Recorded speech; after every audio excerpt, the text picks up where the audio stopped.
Hello, my name is Jackie Perez, Wellness Director here at the Y. Today I'm here to talk to you about compression-only CPR, and I have a child victim here. So a little bit different than the adult. A lot of things are similar, there's just a few tweaks to make it different. So we do have classes here that would actually certify you. The certification goes more in depth on the steps leading up to, how to assess, rescue breaths.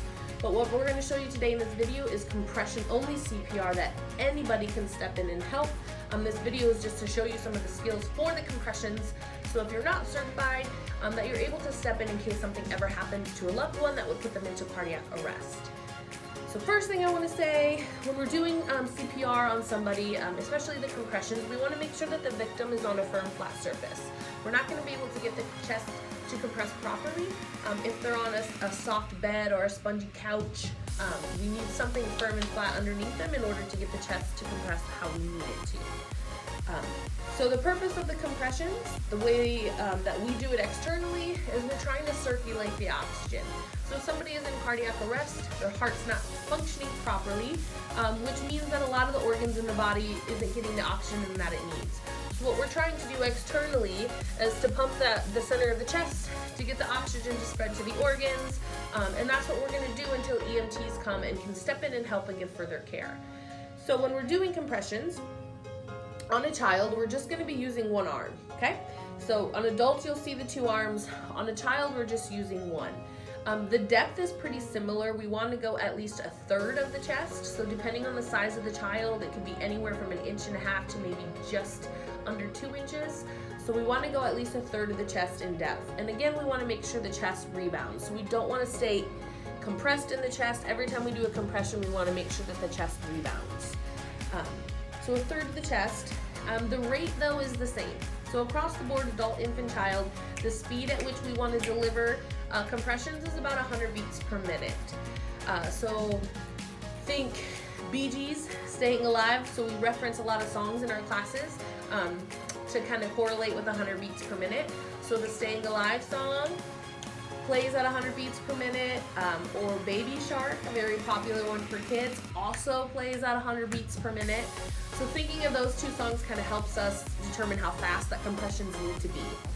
Okay, so again, firm, flat surface. What we're trying to do is get the oxygen that's in their body to keep going to the organs until further help can come. 1/3 of the chest for compression, so that's how deep we want to go. And it just depends on the size of the child. Could be 1.5 inches, could be closer to 2 inches. And then the speed, again, same as adults. Staying alive, 100 beats per minute, that's how fast. Compression only CPR, that's all you're doing is compression. So you don't have to worry about how many you're doing and what's next. You get to the victim who's in cardiac arrest after EMT is activated, and you're just doing compressions only. Few reasons why you might need to stop. If you ever get tired, can't continue, if it becomes unsafe for you, somebody else is there that can step in and help, or maybe the ambulance arrives, and that's another reason to stop. But outside of that stuff, you're just getting to the victim and you're doing compressions, making sure the depth is right, making sure you're on a right surface, and making sure the speed is accurate. So on a child, we're going to take the fatty part of our wrist right to the center of their chest, so kind of at the base of their breastbone where they meet their ribs, right to the center of the chest. So we're going to be locked out from our wrist, elbows to our shoulders. All the motion is going to come at the waist. So one arm.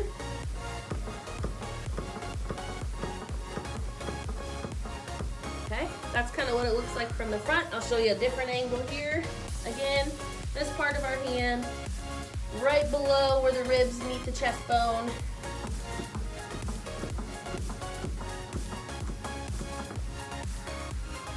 Okay, so that's a quick overview on child chest compressions. So if you're not certified, stepping in with compression only in somebody who's in cardiac arrest can help tremendously.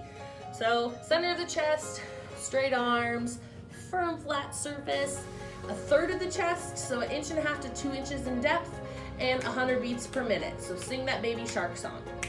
So compressions for a child. Take care and stay safe, everybody.